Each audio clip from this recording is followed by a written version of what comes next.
for General Semantics. Can you hear me more or less? Yeah. Okay. So welcome to this event. I'm going to be brief because mostly I want to get Josh up here and Paul to talk to you. So I'd like to start though by doing some quick introductions of other members of our board who are here. So our Vice President Terry Manzella is right here. Yay, Terry. Our Secretary Lance Strait is somewhere. Here he comes. While you're standing, Tom, this is our Treasurer, Tom Gencarelli. And one other board member is here, Terry McLuhan. This is where I give the little talk about how NYSGS events are always free, and we love to have you, and please come back for more. And we encourage you to consider joining the Institute of General Semantics, of which Lance is the president, Tom is the treasurer, Sue is on the board, Sue Drucker's back there. Where's Jackie Rudy? Who am I missing? Anybody? For your modest membership of $50, right, you get a subscription. $25 for students. $25, yes, welcome students. We're always happy to see students. You get the quarterly journal, etc. Yay, which Tom Gencarelli is the editor of. Oh, hooray! You get to come to the Alfred Korzybski Memorial Lecture and Symposium every fall, and dinner. And a friend can come with you at no extra charge. You get discounts in our bookstore, and you get to be one of the cool kids. So please consider joining.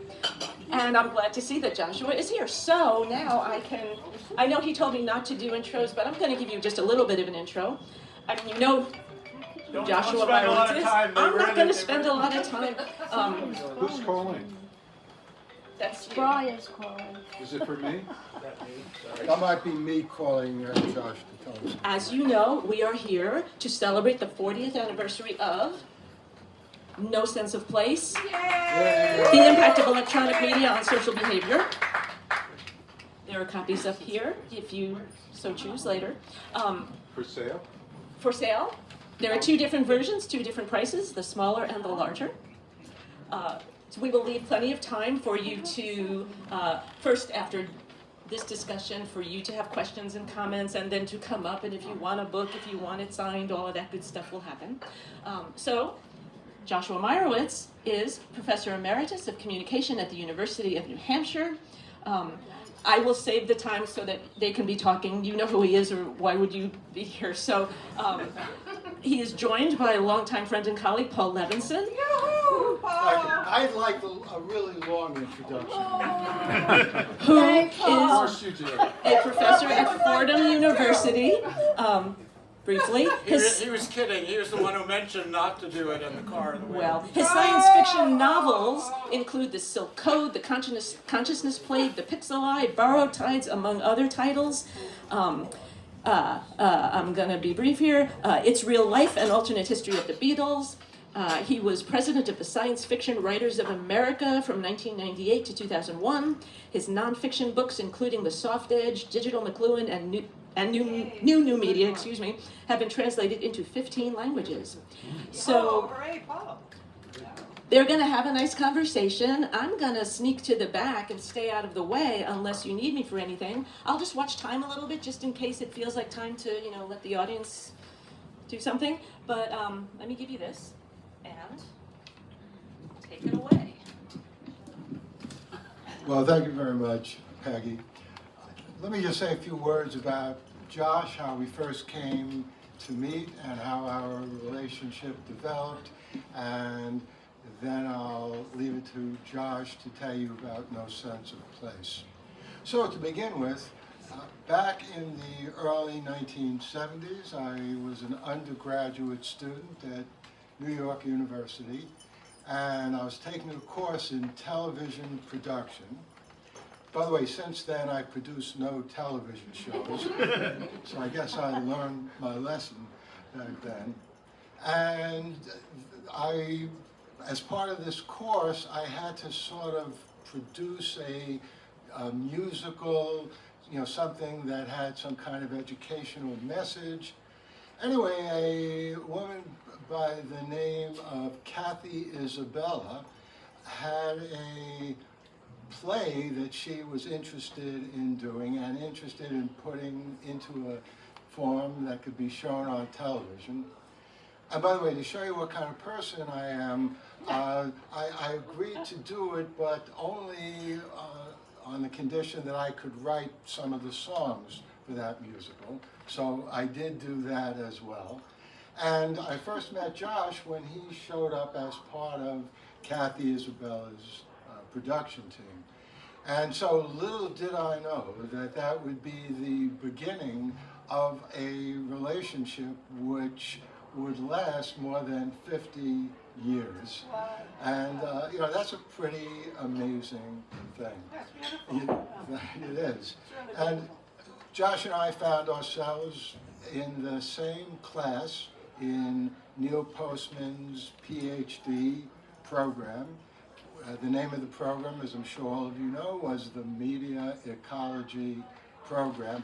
Actually, at some point after Neil left, some new people took it over, and for a while, if I'm not mistaken, they still kept that name, even though they were not teaching anything remotely like what we were learning in that class. And Josh and I quickly found in that program that we enjoyed arguing with each other. Many people even thought that we were, enemies or something like that, because we always tended to disagree with each other, point out errors in the other person's presentation. That gave me, of course, a lot more to talk about than Josh, because he could hardly find any errors at all in what I was talking about. But we did a lot of exciting things together. In 1978, I organized a tetrad conference, also known as the Laws of the Media, with Marshall McLuhan. And I'm glad to see Terry, Marshall's daughter, here. It's always great to see you, Terry. And Josh and Ed Wachtel, who's in the audience, helped me organize that conference. And by the way, to this day, as far as I know, it's the only conference on the laws of the media that has ever been put on. And I like to think it's because we're so good, nobody else wanted to step up and do that. And we did, a lot of different things. We would talk to each other late at night about our dissertations on the phone. We'd actually read each other passages that we were writing. What do you think of this paragraph? That's right. And Josh gave me a lot of good advice, so I'm still grateful to Josh for that. And we actually finished our dissertations in the same year, 1978, and having finished the program and having been awarded our PhDs, we went on to do all sorts of nefarious things at various universities. But we also did a lot of writing. And I began hearing from Josh that he was going to take his doctoral dissertation and get it published as a book. And that brings us to No Sense of Place. All right, thank you. Just so, since I have a record of correcting Paul. See, I So Paul and I actually did not know each other even during that videotaping by Kathy Isabella, who was a friend of a joint friend that some of you know, Joanne Idala, who recruited us. And it wasn't until I looked at the tape later, and I brought a copy of it for Paul to digitize history, that I recognized Paul Levinson from my doctoral program. So it was a retroactive recognition. And I guess that's the case of this event as well. Because as some of you know, No Sense of Place was not greeted with fondness across the spectrum when it first appeared. But I also want to sort of thank, part of the argument in No Sense of Place was that there was increasing permeability of the boundaries around all social settings, more fluidity, and more flexibility in time and space. And that and part of that is, of course, it's more difficult to get people to come to an event that exists in a particular place at a particular time, because people are used now to having so many options. So I want to thank you for taking this option to come here in this place at this time to celebrate these decades of the book. Thank you. I didn't realize when it came out what an odd book it was. I had worked on it actually for 9 years by the time it was published, and it grew out of a quirky sort of mistake in a conversation. But my wonderful editor at Oxford University Press, Susan Rabiner, who said she might come, but I don't think she's here. She lives in the tippy tip of Manhattan, and is even a little older than I am. And but she called me up, and that meant in those days landline to landline to congratulate me on the book coming out. But the real reason for her call was a warning, and she said, successful books have pre-existing constituencies. That is, groups of people who study things in a way that they already agree with, and they want somebody else to come out and confirm what they've said.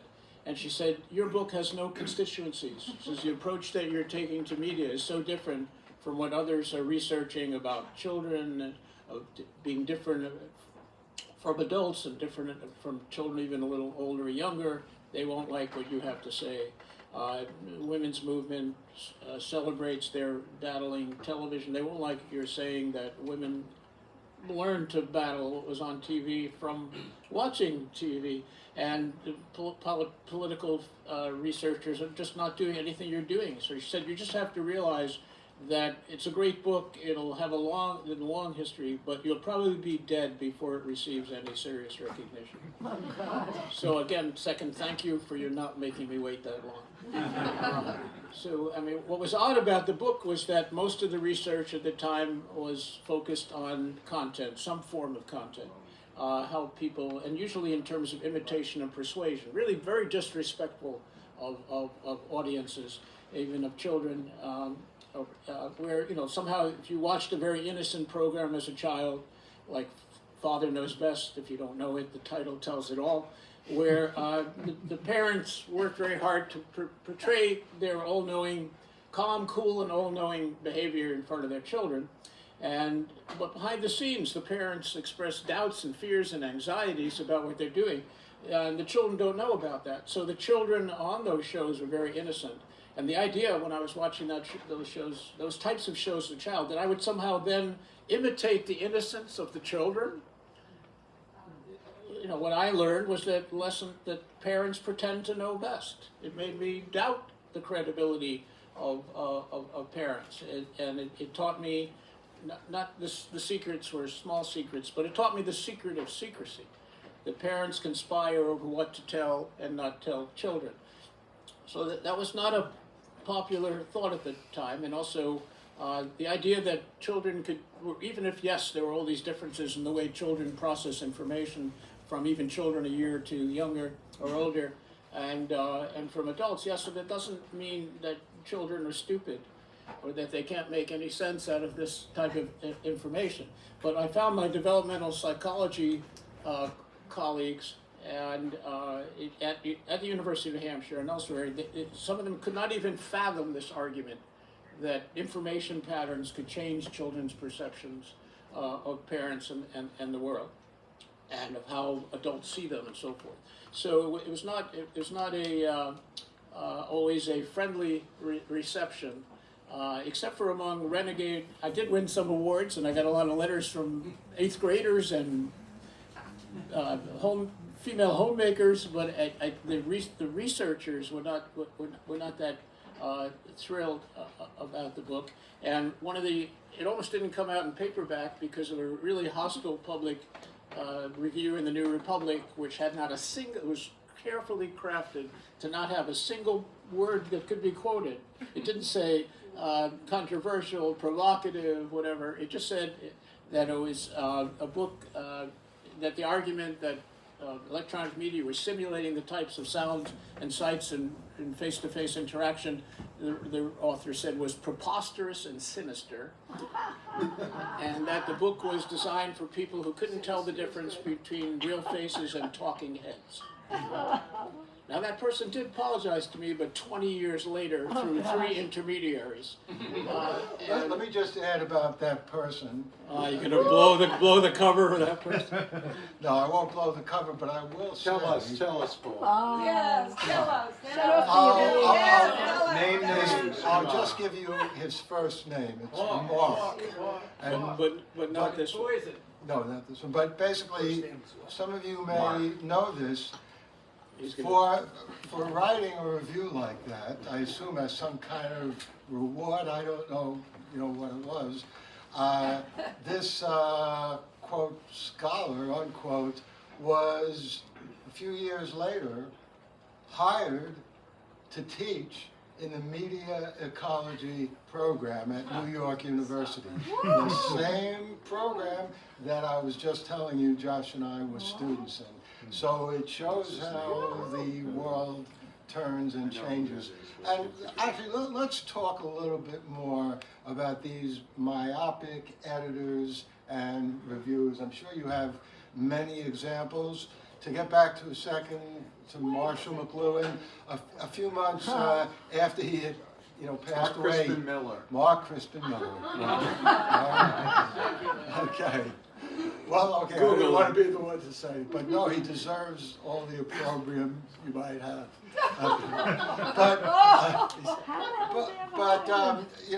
A few months after Marshall left us, I had an idea for a book about him, and I called a friend of mine who I thought was a friend of mine, not a personal friend, but a professional friend, who's a pretty important editor at St. Martin's Press. And honestly, I don't remember his name, otherwise I'd share it with you. And I explained to him this book that I wanted to write about Marshall McLuhan. And in this very almost nauseating, avuncular tone, he said to me, "Oh, listen, I know you're just starting out, Paul. You don't want to go down that path. You want to write a book about Marshall McLuhan. Nobody cares about him anymore.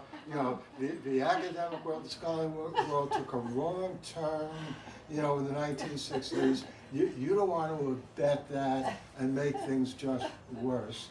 And so there was a good thing that came out of that. I, of course, didn't give up on writing the book. And I finally did get it published by Routledge Press in 1999. And the difference between the reception of that book and what Josh is telling you about No Sense of Place, and I'd be interested in more examples, was by 1999, Wired had been prominently publishing for at least 7 or 8 years. And they said they posted Marshall McLuhan as their patron saint. And the world was finally waking up to the importance of McLuhan. But in 1985 and 1986, we were still very much in the dark ages as far as McLuhan was concerned, as far as Josh Meyrowitz was concerned, and as many other people as well. And that was reflected both in publishers and in reviewers. So I'm sure you have some more examples. Well, first the example of not Mark Crispin Miller, who if you Google his name, he gets gotten himself into some hot trouble of late, but a very respected researcher on media and children who I liked and admired, followed me around at all the early events of No Sense of Place, proclaiming that she had tried desperately to stop the publication of the book because she said that my discussion of the social construction of childhood, because those of you know the history of childhood, really it grew up with the spreading of printing where adults could do effectively what I said they couldn't do at Father Knows Best. They could write books at different levels of coding, and that would limit what children of different ages would know, and they could write books for each other about what to tell or not tell children, and those were good, effective secret keeping because the children couldn't read them.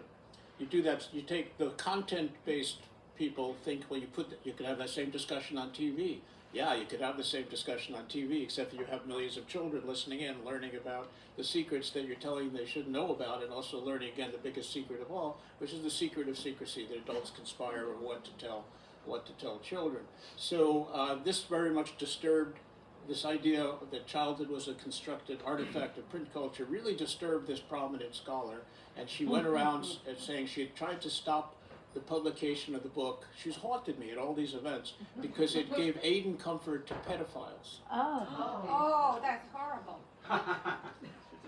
Now, 29 years later, I knew the book was nominated for a book award, a book that had stood the test of time. A lot of this shifted with the help of Paul, by the way. By 2000, Paul's work on McLuhan and others led to a New York Times article called McLuhan Back from the Dustbin of History, where Paul's work is cited. So things turned around somewhat in 2000, but it took even another 15 years before a bunch of scholars nominated No Sense of Place for an award for a book, the International Communication Association, book that had stood the test of time. So I looked at the award committee, and I see this woman who is giving aid and comfort to pedophiles is one of the 4 reviewers, and I went, as you can imagine. And I thought, well, that's the end of that one. Then I won the award. So I thought, whoa, she must have just not decided not to veto it, something, because I mean, she was so adamant about it. So I wrote her an email just thanking her. I said, no, you've had a complicated relationship with this book over the decades, so I wanted to thank you. I forget the language I used, but some of the sort of, not saying she had supported it, but at least, she hadn't undermined it, and that allowed this to move forward. So this is shocking for anybody who knows academics, and once they take a stand. She wrote back to me and she said, I was clearly wrong. Whoa. It's a great book and you deserve this award. But that took 30 years. And so going back now, so this actually gets at some of the way, it's a very bookish book because of this, because of McLuhan, the dismissal of McLuhan. And McLuhan contributed to this somewhat in that he wasn't always kind to the feeble-minded. Never. Terry's Right. being facetious. Yeah, I mean, yeah, he would tweak people. People were all studying content, so he said, old messages, and so he said, no, the medium is the message, but people didn't get it, and they would write back and say, what do you mean the message is the message, and the message is the message? I mean, they just didn't understand what he was saying. It didn't always help them. He did the opposite. Scholars usually take a word and strip down the meanings. They try to define terms so there's no ambiguity. That's the opposite of poetry.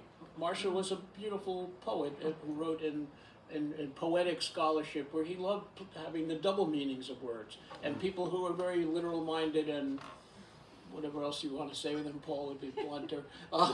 They just they didn't get it. So because of this, No Sense of Place is not simply my laying out what I think is a status, and also I don't just give my opinions. I lay out a step-by-step logical deductive theory, which was an attempt to counter Marshall's model. So.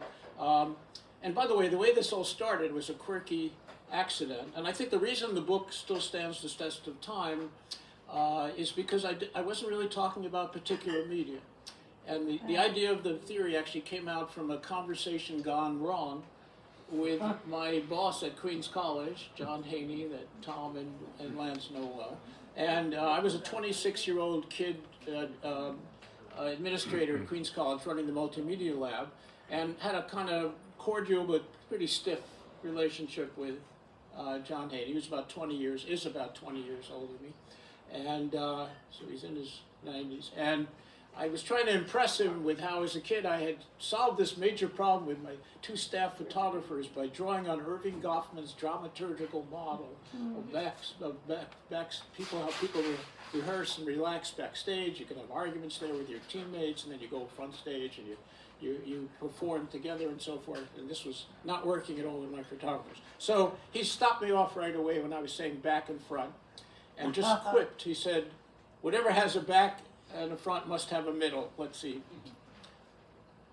And that did not shut me up. That started my brain flying, because I thought Goffman, he talked about people changing their behavior very dramatically as they moved from one setting to another, but he saw the dividing lines between the settings being very stable and strong. And that wasn't what was happening, according to what Marshall McLuhan was talking about, media changing patterns of flow of information. I thought, what if we fuse these together? You have complementary strengths and complementary weaknesses.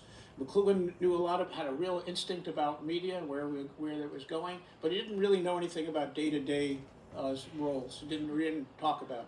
And Goffman was detailed microanalysis of the presentation of self, impression management in everyday life, but he divided the universe of life into people being each other's co-present, seeing each other, and being alone, where no media. So I thought, well, I could put these together, but to do it, I had to create common denominator concepts. Again, not just giving my conclusions, but saying, well, let's say if we talk about places and media and social roles as types of information systems, what people know about each other and compared to each other. And then look at what happens when you change the patterns of information flow, but you have to have the mechanism. So I laid out the mechanism in chapter 4, one of the shorter chapters in the book, which basically why roles change when media change. And I said, well, let's see if we can divide the universe of all behavior into some generic categories, one like group identity. And I said, well, that's basically based on shared but secret information. That is information shared with people within the group, but secret to outsiders. And what if you look at socialization? That is all changes from one role to another, not just children to adults, but you're a trainee in a company and then you go up. You don't get all the information right away, right? You give it staggered or staged access to information.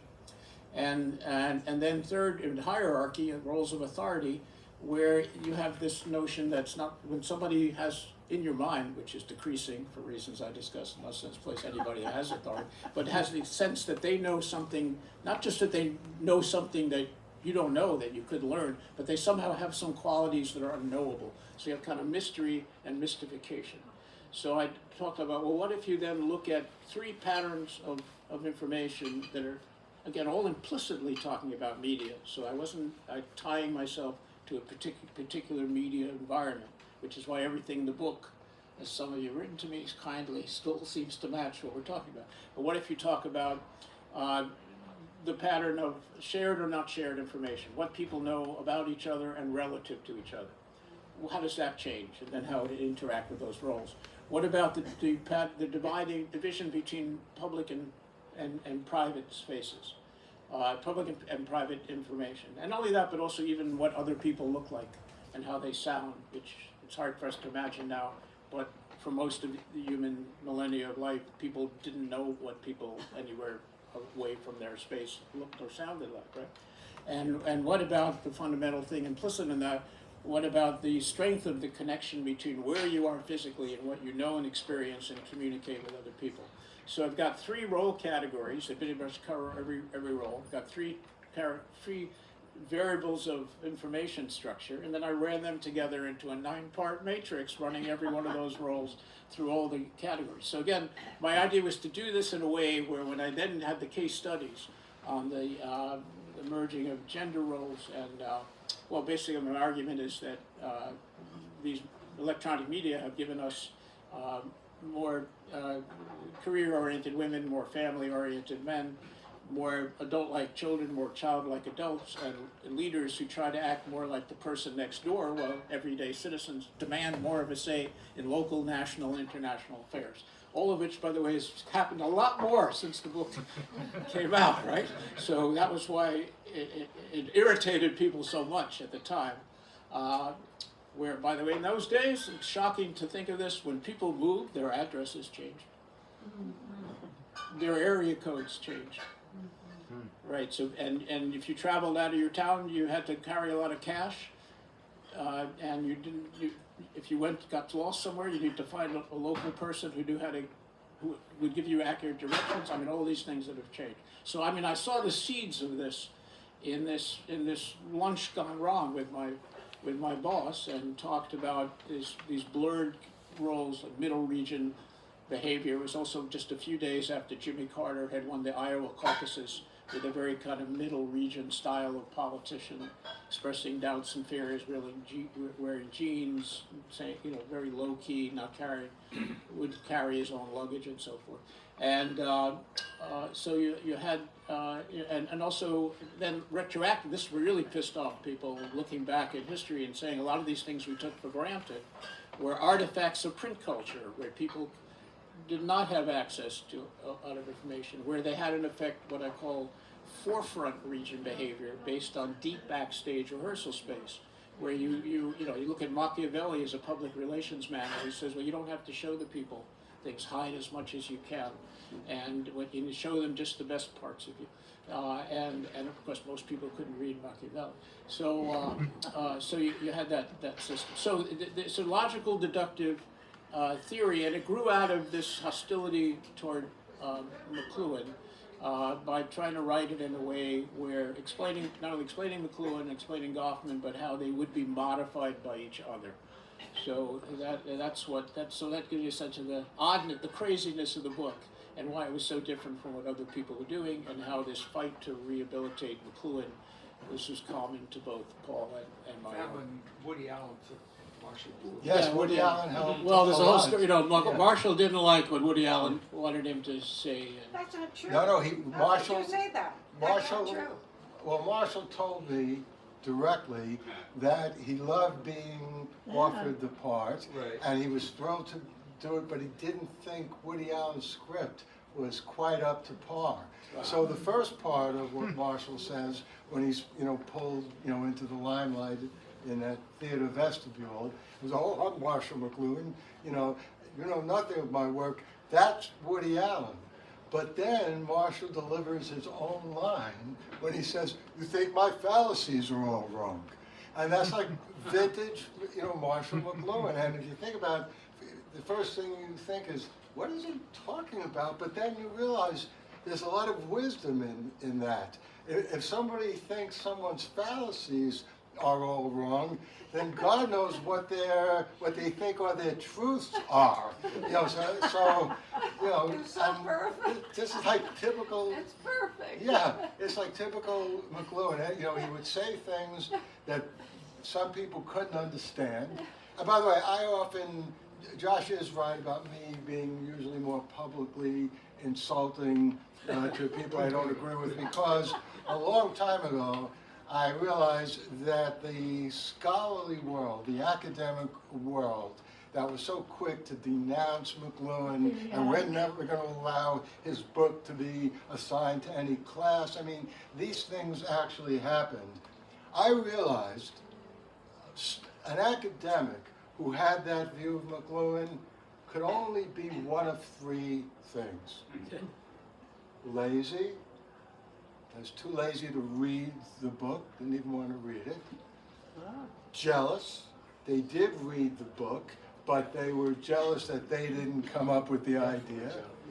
And in the case of Marshall, this myriad of ideas, or in some ways the most unfortunate, not very bright. They just couldn't understand it. And by the way, I used to, in the early days of the media ecology conferences, say this publicly, at these conferences, and there are some people to this day who hate my guts, because I guess they thought they were, identified. They realized they were one of those three groups, and they didn't appreciate it. But let's actually talk about one of the social interaction aspects, and No Sense of Place explores many things, and you've actually even written some articles. just checking. Leon, you can hear us well in the back? Okay, thank you, Leon. But you were in Time Magazine, I remember that. Yeah. He said you're in Time Magazine. I was in Time. You had a whole page that Yeah. came out about you. In Newsweek, maybe? No, it was Time. I think it was. No, it was Newsweek, It was I think. I Newsweek. had some Newsweek. Doesn't matter. But- It wasn't about me. It was just submitted blind submissions to Newsweek on two My Turn columns. So don't blow it, overblow it. It's a loving cousin. My cousin is trying to promote me. Well, It was about the book, though. Yeah, see, I knew he was your Time about the book. I don't remember. You have to show me that. I didn't. Maybe I had some. I was so used to being crushed that maybe I didn't read the reviews at that point. No, there was some good reviews. No, there was. They I were did. not all bad reviews. I don't remember. No, Time it did Magazine, win. but there were some good reviews. reviews. Yeah, But- of course, the good reviews are always insightful and And bad accurate. ones are and totally ignorant. Yeah. But let me ask you this question. Today, everyone is aware of parasocial relationships, and they're very profound. They are human beings who feel they love, hate, are crazy about, almost can't live without someone else who they never even met for an instant in person. Never for once had a conversation sitting across the table, with that person. Instead, they got to know them now, of course, through social media, online.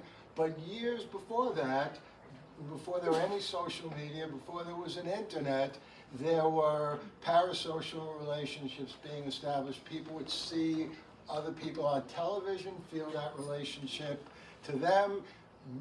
People would feel that way about musical artists. And here is a significant difference, which I don't know if Josh will even remember.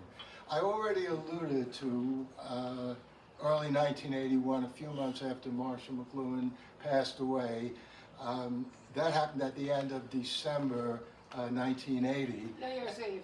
What? Yeah. And December 1980 was a tough month, to say the least, because earlier in that month, John Lennon was assassinated.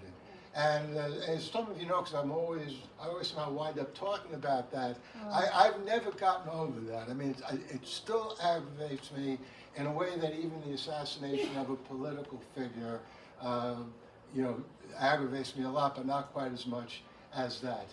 But here's the point that I want to get to. I know where you're going. Get to the question. So, at the end of December, You're still holding this against me. I called Josh up. I say, hey, Tina and I, my wife Tina and I, we're going up to Toronto to Marshall McLuhan's funeral. I assume you and Candy, who was Josh's wife then, are going to be going up there too. And I hear silence, which is so unlike Josh. So I said, Josh, you still there? And Josh says, no, I don't think we'll be able, to join you in Toronto. I said, really? Because I knew the high opinion that Josh had of Marshall McLuhan, how important he was, as we've been talking about, and Josh, says so many times in his book, No Sense of Place. So I said, well, what are you doing? And before I got those words out of my mouth, he said, well, Candy and I really love, John Lennon, and we're going to go to a ceremony in New York to, say something to the world about, John Lennon's murder. And ever since then, I realized that, wow, there in that little true story that I just told you, you can see the difference between parasocial relationships and real life relationships. Wow. So, for Josh and Candy, the parasocial relationship was so important, and they wanted to do something for John Lennon. And, Tina and I love John Lennon, and we still do, and, we would have gone to Manhattan to be part of that, except for the fact that at least, for us, a real person who we had sat across a table from, who made dinner for us. I mean, Marshall himself did make the dinner, I'm sure Corinne did, Marshall's wife, who I walked down the street, some street in Toronto with Marshall, and we're talking, and a big, shiny Cadillac drives by, and Marshall turns to me and says, oh, the automobile retrieves the knight in shining armor. I said, what? But then I realized, he's right. If you think about it again, he's right, because somebody's sitting in a car and he's driving. It's like, and if you think about it at night with the shining armor, I mean, this is what it was to have a conversation with Marshall McLuhan. I mean, every other thing, and sometimes everything that he said was really rich, in ideas and so forth. So to correct Paul, all right, go ahead. So it wasn't. I would add a fourth category to the people who attacked McLuhan, Yeah. and those who were just confused. by Right. these types of pronouncements, and Right. Marshall didn't always make it that easy. Right. Also, I think we went to Boston rather than to New York City, but ultimately, my wife, I think, was closer to the Beatles than to me, and she went on. She She wrote a wrote a book. book about it. She did write a book. Candace An Leonard, excellent book. Leonard, called Beatleness, which is a remarkable book, and I recommend that. And do also, too. I did write quite a bit about the parasocial relationship, which I cited the original research, but also called more simply Media Friends. And Sue Drucker like is that. here. Where are you, Sue? Hey, Sue. So, I mean, Sue, first I thought she was just asking my advice on something, and, about the parasocial and John Lennon, because I'd written about it in the book, and I would send her these emails, and then suddenly I get, this is with the Cathcart, Ewan Cathcart book, and then she says, okay, here's the deadline for the submission of the full manuscript. I thought, what? I didn't know I was writing a piece for a book. So there are a few, if you look at my Vita on at UNH or on my academia page, we also have everything I've written in article form is available for download for free, and a lot of instructional material also on academia.edu. But I had a few pieces that ended up writing more and more about basically the life and death of media friends, of new genres of intimacy and mourning. So that was with Sue and Robert Cathcart, and then of course with Gary Gumpert, those books. So yes, there's a lot to what Paul has to say, Well, thank you very much. and he says a lot. So, So by the way, people would come, we would argue so much in the seminars that when people from our class would come and see us eating dinner, you'd be it's stunned. like stunned. I thought you guys were enemies. I know. Well, what they didn't see is I would throw something at Josh, like over the table, but I always tried to do that when there was nobody else, to see that. Also, before we forget, we should mention that another parasocial tie we were very affected by was the topical songwriter Phil Oakes hanging himself at 35, Yay! and a year after. I assume you were cheering his work rather than his suicide. But the No, wait a minute. I have to tell a great true story about that. Well, And- did I just Oh, say- go ahead. You finish it up. So a year after he died, Paul and I did a 3-hour radio show on Phil Oakes' 20th Century Troubadour, which Paul recently digitized and is available on both YouTube and what's the name of the other site? It's on Light On, Light Through, my podcast. I put it in as many possible places as I possibly could. That's what I do with things. So you'll hear us in similar mode here, except for we have an unbelievably thick Queens and Bronx accent. Are you kidding? I speak like the king's English. I have no accent at all. No, but actually, it's not that we have an accent. It's that for some reason, I think it's because they sped up the tape, we both sound like we're about 12 years old. So we I were. mean, you hear like what a You deep- still do. Yeah, I know. I think I have like this nice basso profundo voice, and I tried to use it a little bit, I remember back then, but instead, it sounds like the day before my bar mitzvah. I don't know what happened with that tape. But here is a true story about how one can get on top of the media and do what's necessary. So Josh and I, so basically I'm teaching at Fairleigh Dickinson University. And I had a show called Seminar on the Air that I created. Once a month I brought a class there, and I would teach the class live on the radio. So I knew the program director, the general manager. They were happy to have me there. So after Josh and I talked about, we should do this, radio show on Phil Oakes, I talked to the general manager and the program director. I said, great, we'll give you like 2 hours on Saturday, whenever it was, a couple of weeks down the line.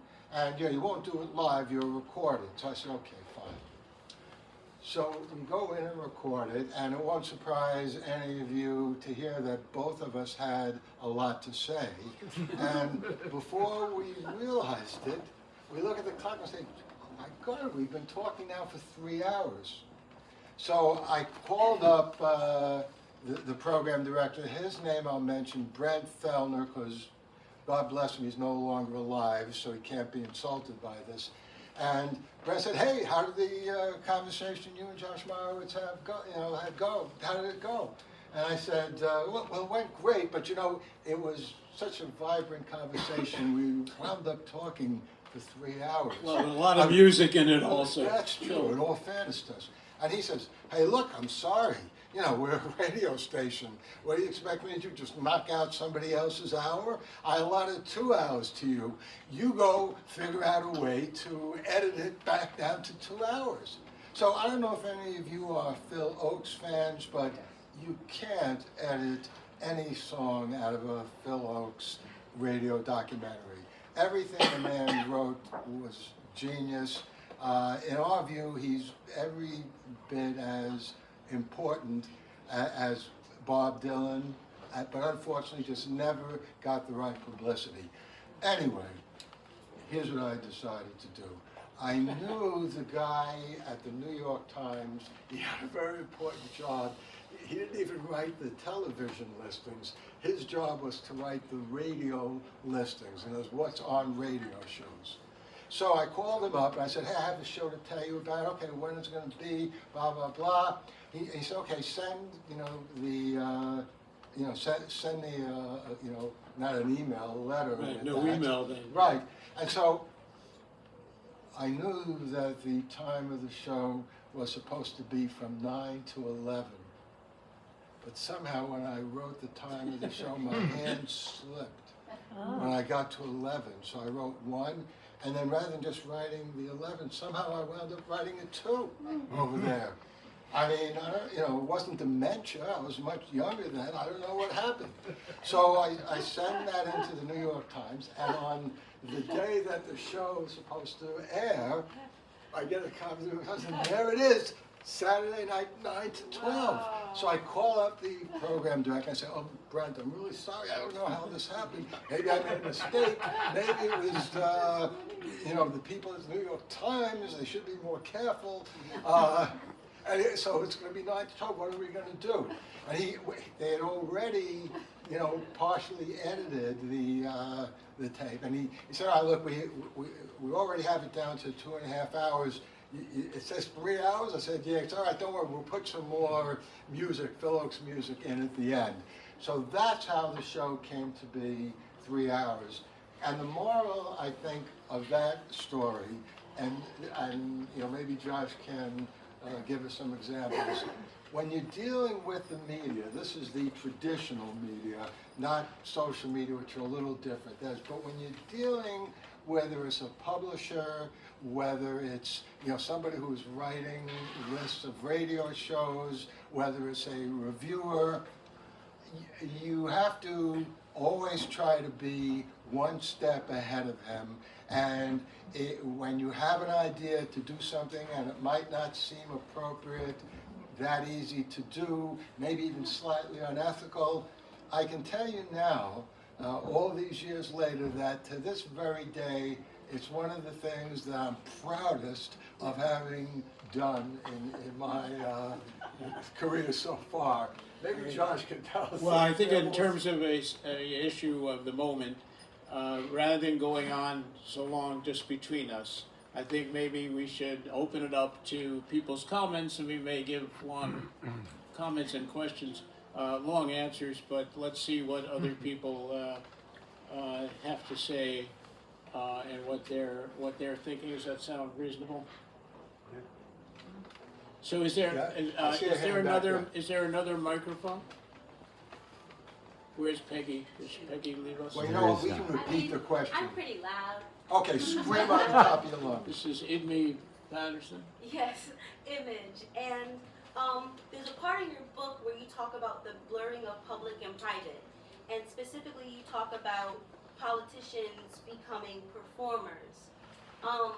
My question for you is, do you feel as if media, whether traditional or social media, is just a reality TV show or a stage, if you will, that whether a politician or a regular person performs in?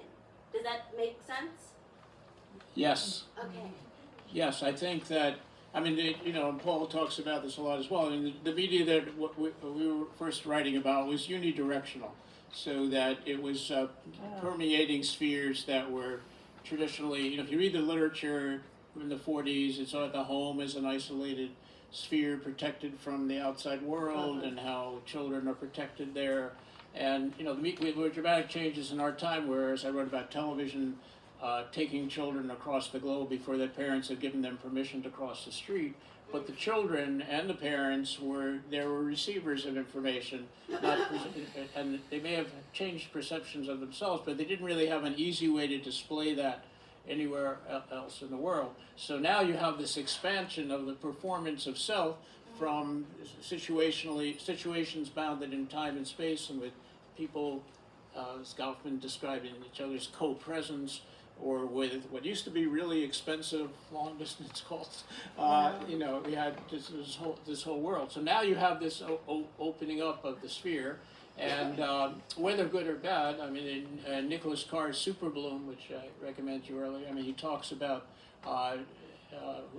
it also advocates himself as a media ecologist as well, but he talks about, this shift from the analog to the digital, and also the when people just get very invested in presenting themselves to others, and in ways that often they would not do, where they would less in what you're asking about. People are less cautious in presenting themselves to boundless spheres of audiences than they would normally be, like walking into a club that is supported by people they vehemently disagree with, and they would there probably be very cautious in what they would say or ask.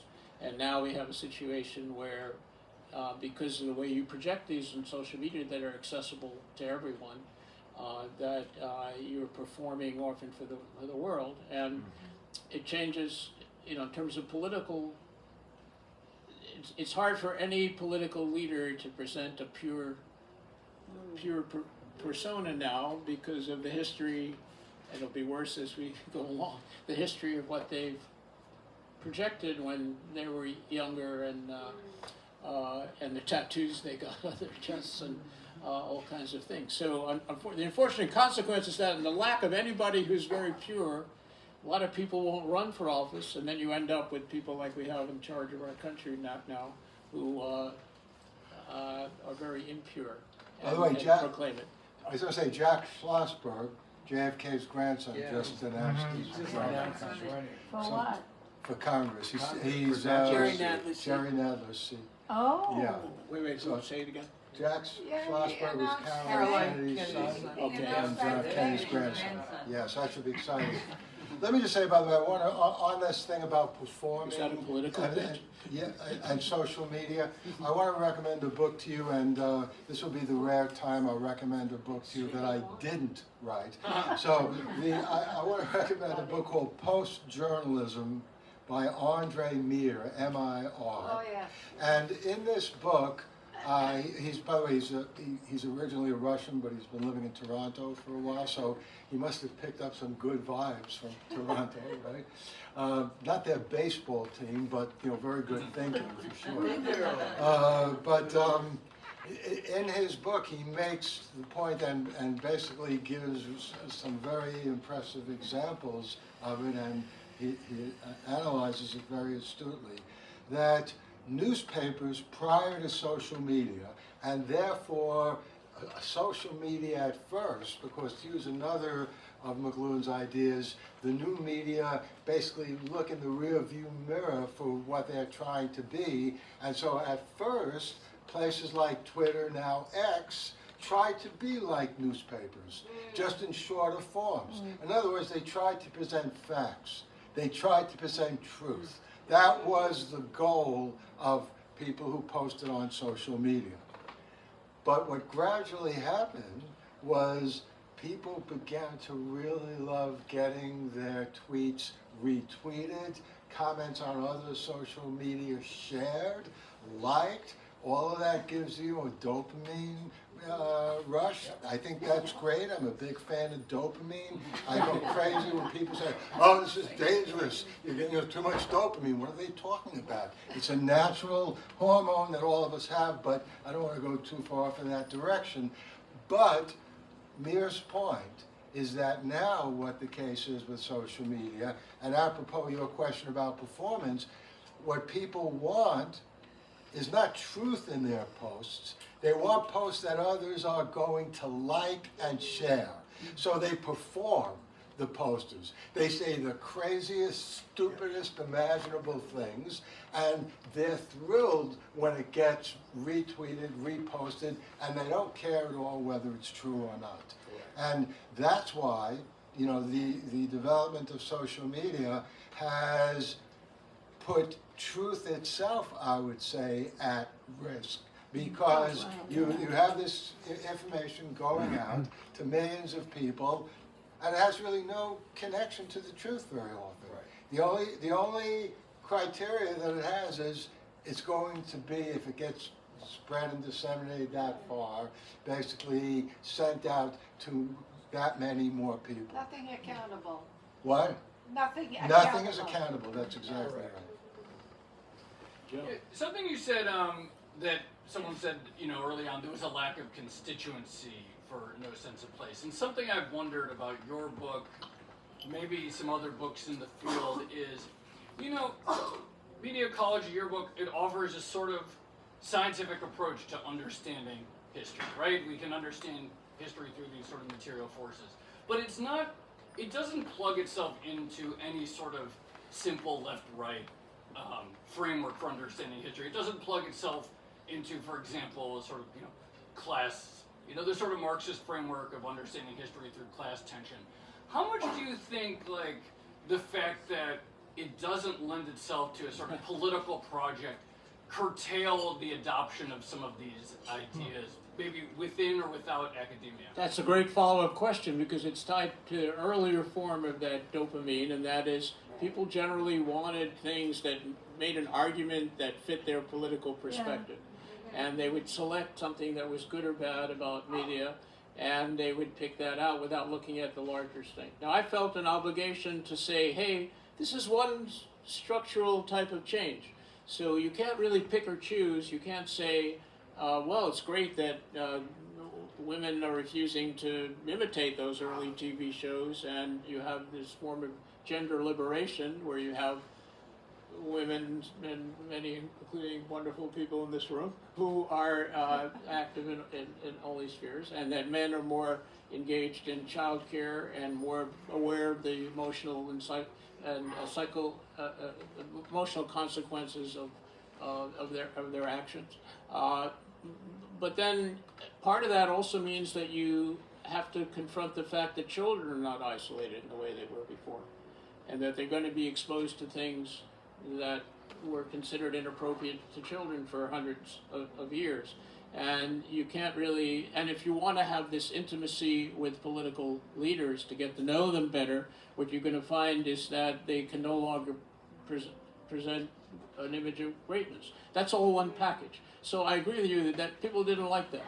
And they wanted, a lot of the reviewers wanted to, well, I think even some radio hosts sort of like hung up on me that I was a wimp and wouldn't take a stand on whether this was good or bad. I said it's dramatically different, just as it's dramatically different from other structures that we had before, which had good and bad elements in them, and they didn't like that. And so it didn't feed into that type of thing, and it didn't, you know, you look at I'm sure you've all seen the YouTube things where so-and-so finally reveals the 5 musicians she always hated, or, you know, I mean, that, you know, the anger or you know, these strong emotions of love, of hate, of disgust, of horror, and there's not a lot of calm analysis on YouTube of changes that have texture and variety and richness. So I felt an obligation to do that, and to provide a full picture, but that made it less adaptable to people forwarding it and forward, I guess would be a modern concept, but you know what I mean structurally, of pulling it into their own work. People like to have a simple, clean, this is good, this is bad description, and not a complexity of basically a new landscape of change. And also, I mean, a lot of the thinking is very simplistic, that I don't think we're simply being fragmented, for example. I think that the idea of traditional groups were really isolated from each other, and you were either a familiar or you were a stranger. I think even with all the division we see today, that we have a kind of shared fragmentation, where people are very aware of distinctions. And also, we don't really have, this all the talk about minority consciousness. I really see majority consciousness, where people declare their traditional minority status. You didn't declare it. You didn't even think about it. It was unconscious. It just was the way you were. Like my uncle used to say, when he was growing up, he was poor, but he didn't know he was poor because everybody around him was poor. Right. So everybody, people who are poor today are very aware of their poverty because they see it in every commercial and TV show, and they're connected to all these places. So I see this kind of majority consciousness where traditional minorities declare their desire to have what everybody else has, to know what everybody else knows, to experience, to be represented in media in the way everybody else is. So they want to declare their special identity in the hope of losing it, in a sense, of losing its old bounded forms. And also people will praise things in terms of this good or bad. They'll praise things that had horrible elements in them of segregation and poverty and slavery, or neo kinds of slavery. So I think that people like this very simplistic, this is terrible, this is good, when life is much more complex than that. Lance? Well, yeah. First of all, it's great to see you two together, because, in our second year in seminar, this was with Neil Postman and Christine Nystrom, they gave us both of your dissertations to read, where Josh's was like a model of a well-structured dissertation, and Paul's was something else. Well, not a mess, but something more, Something a little better. more exploratory and all of that. But I wanted to, you both kind of work within somewhat of a scientific paradigm. I know Josh is very much trying to fit this into a social science paradigm. I know, Paul, you connect to evolutionary theory. And when we talk about science, one of the sort of tests of a scientific theory is the ability to make predictions. And so I want to go back to 2015, 2016, and where Donald Trump was running for president and running for the Republican nomination. Were you able to make that prediction or not? Well, as Lance knows, but I'll share it with everyone. Right, I am not a betting person. But on the other hand, I'm not going to look, away from something which I thought would be like easy money that I wouldn't even have to think twice about. So at some point in the fall of 2015. 2016, right? Fall 2015. 2016. Yeah, 16, not 15. 15, no, because it was. Well, he election became was, president in 2017. The election was in November 2016. right. Right. It was the winter of that. Yeah, I thought we made the bet, I would say, in September 2016. No. All right. Okay, it doesn't matter. It was earlier because he didn't have the Republican nomination then. All right. Well, no, because I thought it was basically Hillary versus Trump. And to me, because I'm inherently an optimistic person, and I tend to believe too easily that in a contest of any sort, the best person will win. I thought it was a sure thing that Hillary Clinton would win. And I was talking to Lance about it one day in his office, and Lance said, well, I'm not too sure about that. I think that... So this is a setup. This is something you went through before. Yeah. We all know. And so we bet $100 on who would win the election. Now, I do have to say this, But I did say the bet was off if Bernie got the Yes, you did. Democratic nomination. That's right, because you recognize Bernie was tapping into something that Hillary was missing also.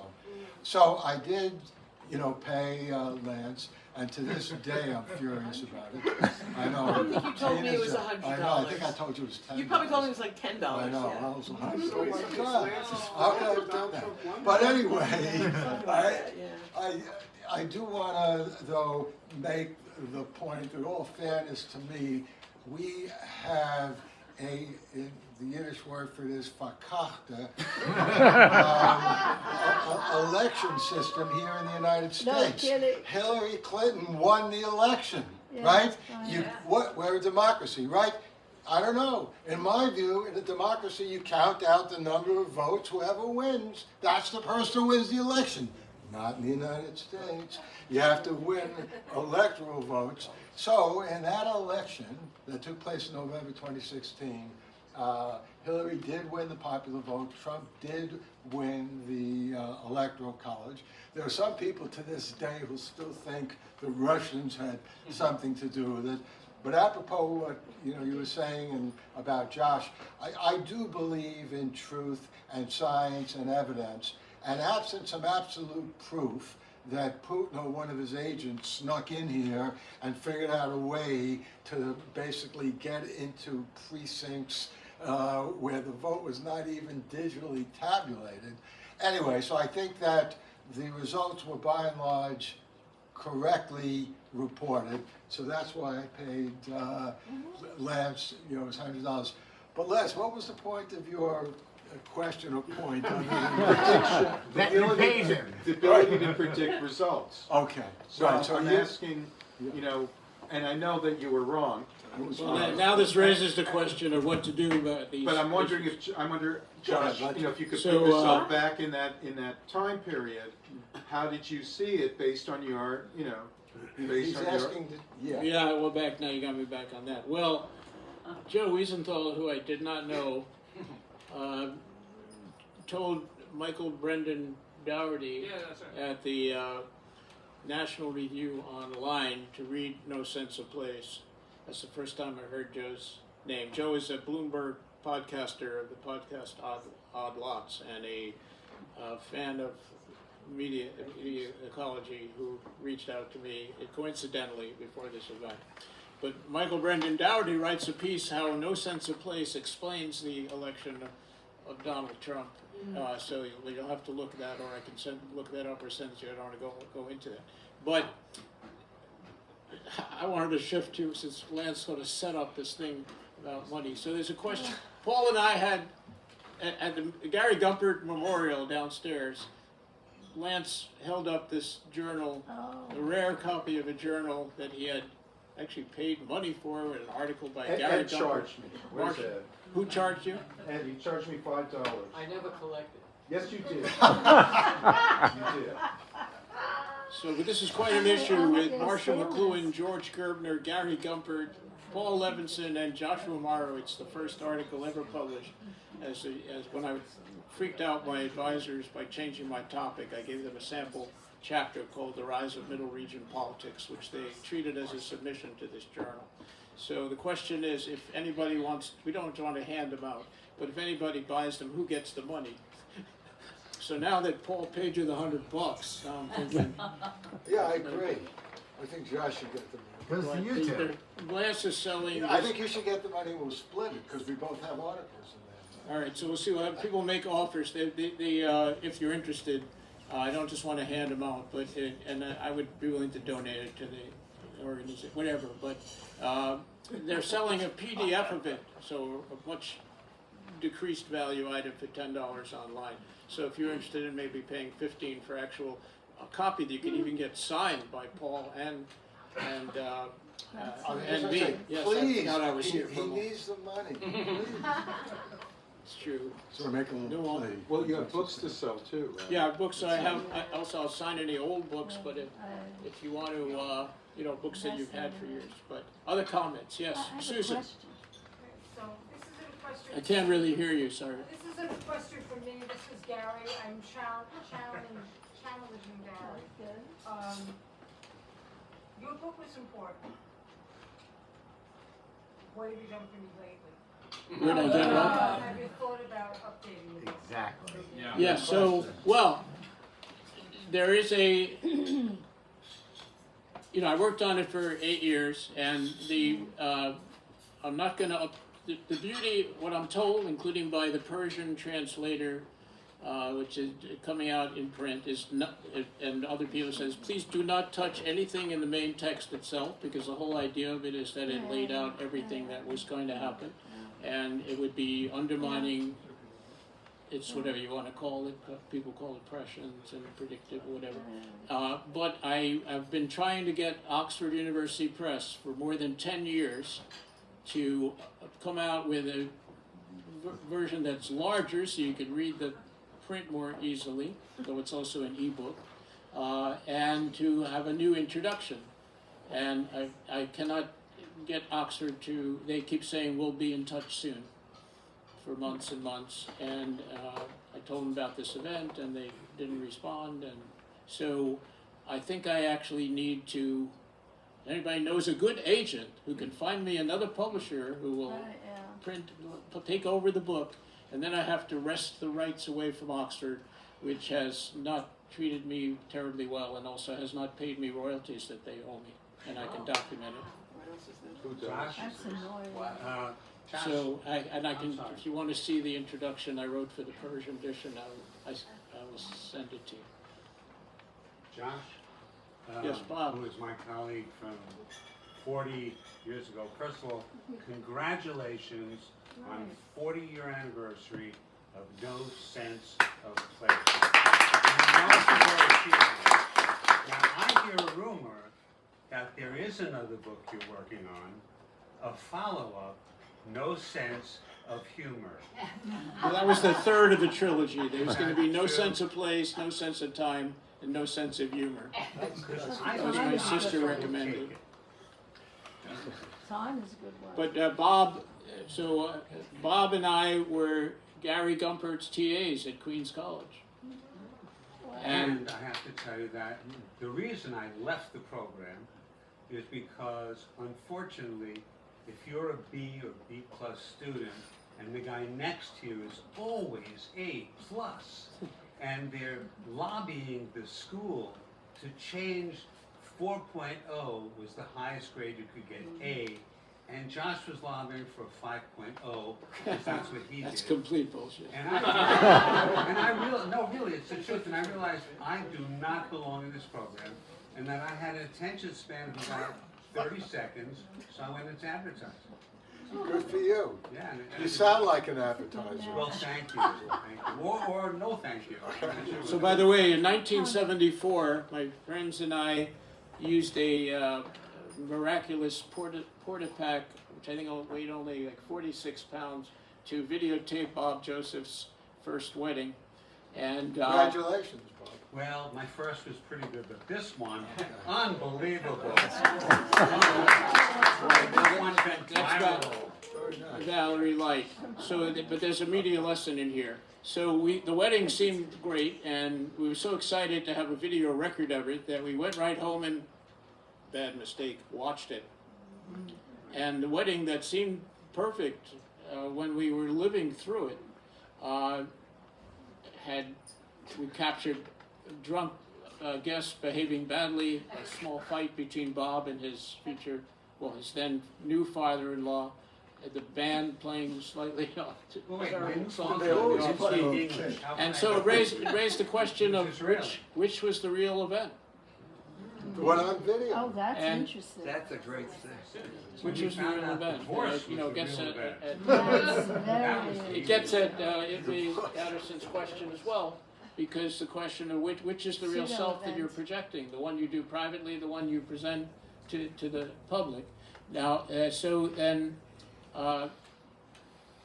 years later, when Bob made a finer choice and married Valerie Light, they decided they needed to control this discrepancy. Right. And so they got married in Las Vegas, right? Right, right. And You're the real Elvis. by they the told way. us all to watch it online and to send in our pictures of ourselves watching it, Oh, God. so that they eliminated that discrepancy. Oh, And so you can think of a lot of parallels. Every politician has that description. Right, so that's, what politicians try to do as well. But So there's a the lot, big there's issue a lot was of richness we in had there. no gifts. And There were no financial gifts because everyone was just watching it. Everyone was Right. online. yeah, so there's definitely a trade-off, but you got a good prize. I just have to make one observation because I want to alert all of you about something. I assume you all realize that what you're watching here is Josh and my public region selves. You don't know what we're going to say when this thing, like God knows what these ridiculous questions we had to answer. I'm I only have to kidding. say something. Okay, first and second. We got the ridiculous I'm gonna say question. that- Yeah. This, I need to, not about you. Okay. To your comment, something struck me about time binding. We're talking about Korzybski here. How old are you? 45. Well, so you would remember. You look very young to me. I don't believe we've had this extreme left-right stuff when Josh wrote his book. And I think what he was up against was what I call hardening of the categories in academia. And, all, What do you call? hardening of the Yeah, categories. did McLuhan, who was it, McLuhan or Postman came up with that? Well, Postman liked to grab that. I told him that.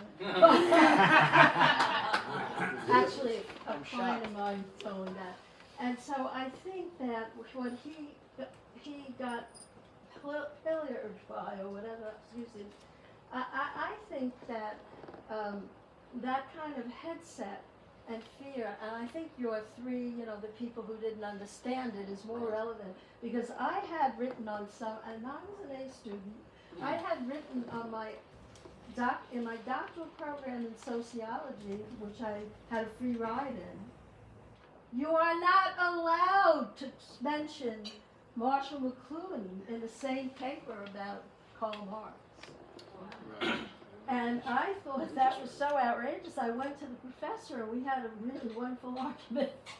And so there was this sense of blinders, intellectual blinders, and you can imagine that I thought a lot about that in the last 40 years. And so I think he was really up against that kind of stupidity. And I call them the lemmings, the intellectual lemmings who cannot think outside the box. And I don't know if I'm correct about this, but I think in 2000 election was the first time I remember seeing red and blue on stage, on the TV. Carl Rove. I don't remember seeing that before. And so I think that's when and so that's 25 years ago. And his book is 40 years. And he wrote it in 1978. So Is we're that a really question? we're talking about time binding in an environment where Korzybski is Right. our main topic. I think Joe was referring not just to right and left, but to the issue of what people prefer when you take a judgment, some kind of moral judgment. He was including right and left, but a broader sense of when you put something forward. I mean, like Nicholas Carr's Superbloom is much more, although he has a whole chapter about no sense of place in there. He thinks what's happening is terrible, and he doesn't quite know how to make it better. So Well, we I can't think. agree even on faxing. What was that? We can't agree on faxing, What's a fact? Right. So it's Right. right?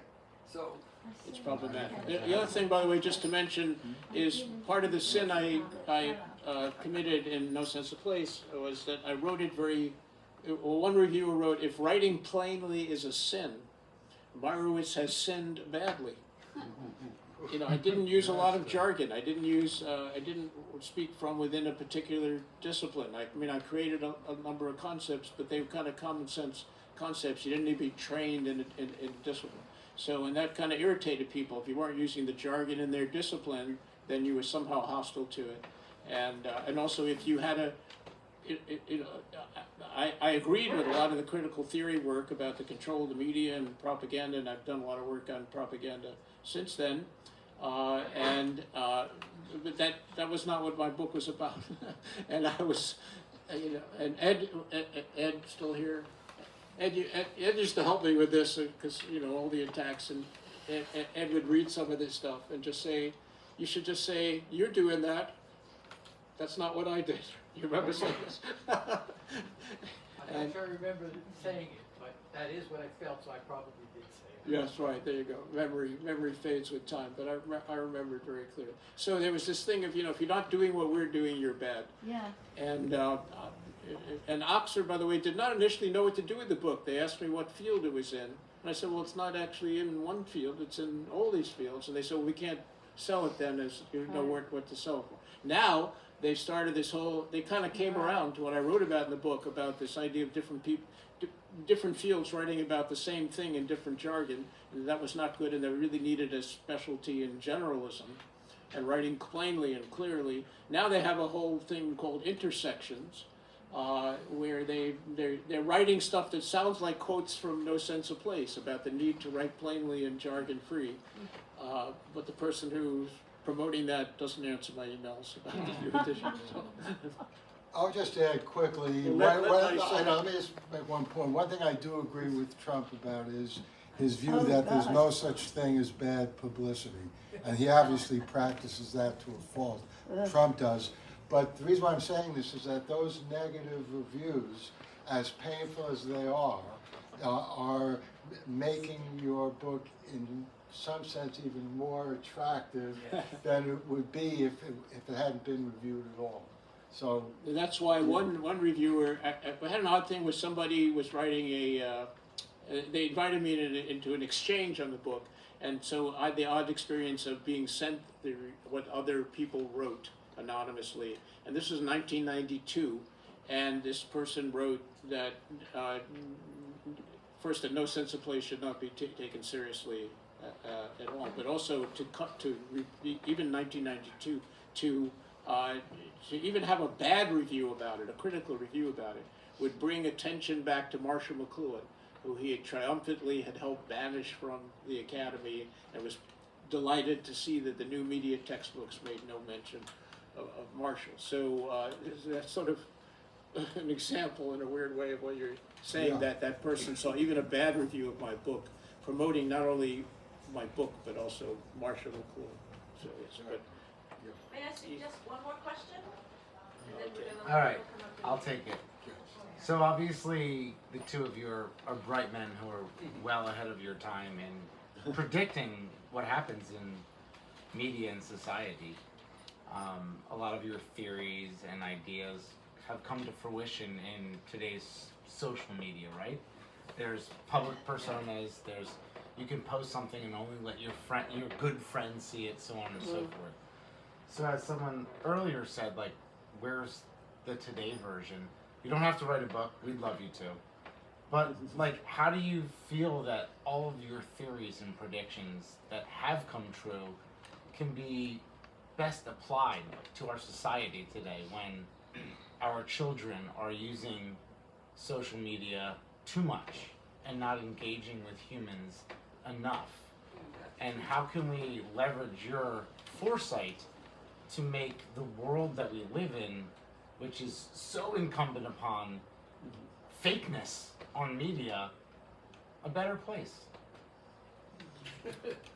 Well, some people would say we need more of a Shabbat, or a Sabbath, and where you have no media, whether you're religious or not, but to have times where there's no connection beyond the space and the people that you're in, and to have no phones allowed, no TV during dinner.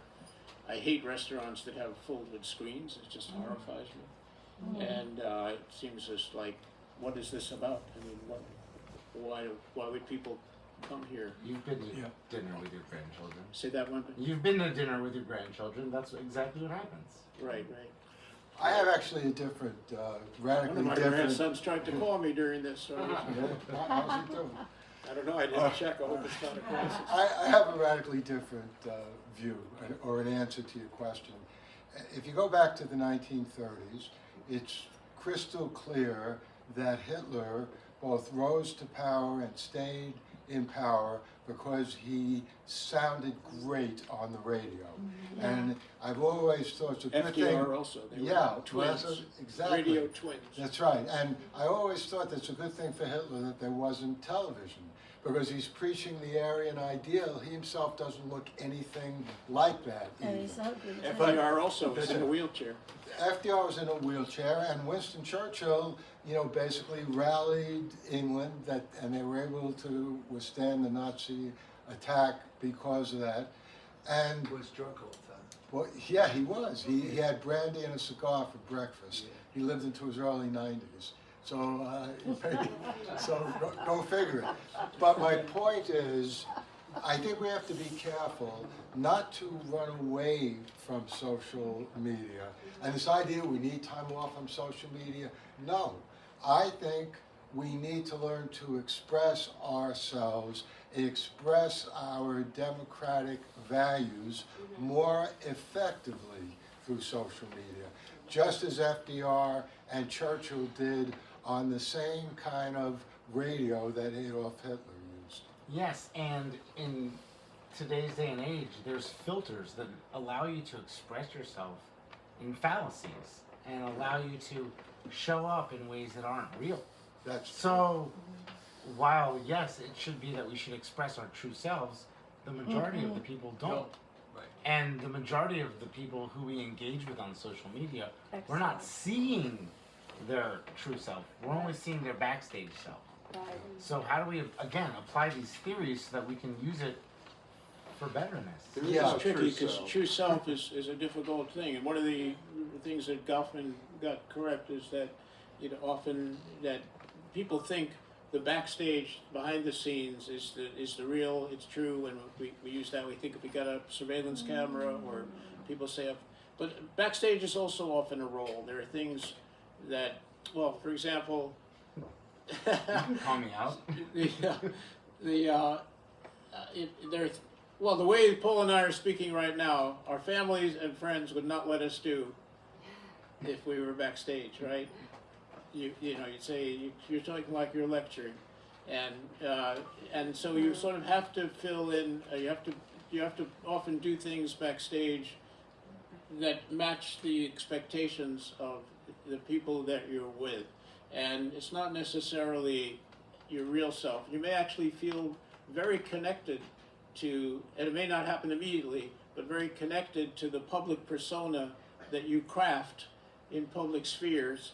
And that, as Goffman put it, you cathect your front stage, that it becomes part of your identity. Now, my students who had not yet worked anywhere never could quite grasp this, but the older students I had said, yes, the way I behave when I do this, I feel that's my real self, and that you can't do that self everywhere. So it's a very complicated thing. So when people, so there's a question of where's the deception, where's the line between crafting, perfecting, photoshopping, literally or metaphorically, your image on social media and other spheres, and where it crosses into deception and misrepresentation. And it's not a clear dividing line. Look, there's you at lecturing, and then there's you at home. It's different.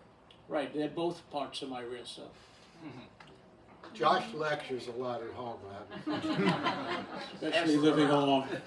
What's the definition of the situation? That, of course, these guys could go on all night, clearly. Obviously.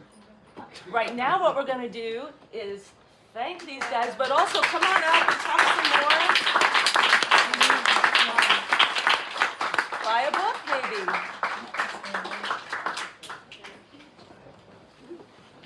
Hey, that was fun. This one.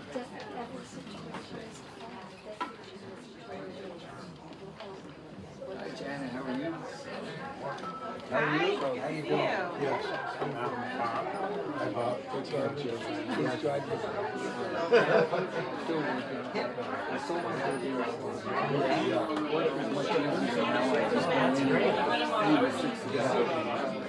That's great.